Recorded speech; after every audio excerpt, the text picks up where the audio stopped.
ওম অখণ্ড সংহিতা বা অখণ্ড মণ্ডলেশ্বর শ্রী শ্রীমৎ স্বামী স্বরূপানন্দ পরমহংসদেবের উপদেশবাণী দ্বিতীয় খণ্ড।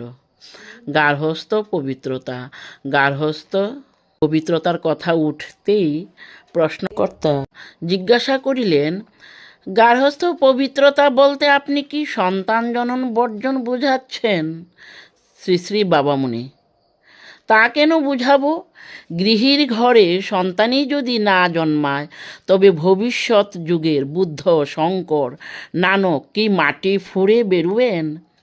গার্হস্থ পবিত্রতা বলতে আমি বুঝি সংযত জীবন এবং নিষ্কাম নিষ্পৃহ ভাবে জগৎ কল্যাণ বুদ্ধি নিয়ে সন্তান জনন। প্রশ্নকর্তা: সব গৃহী কি এরূপ হবে?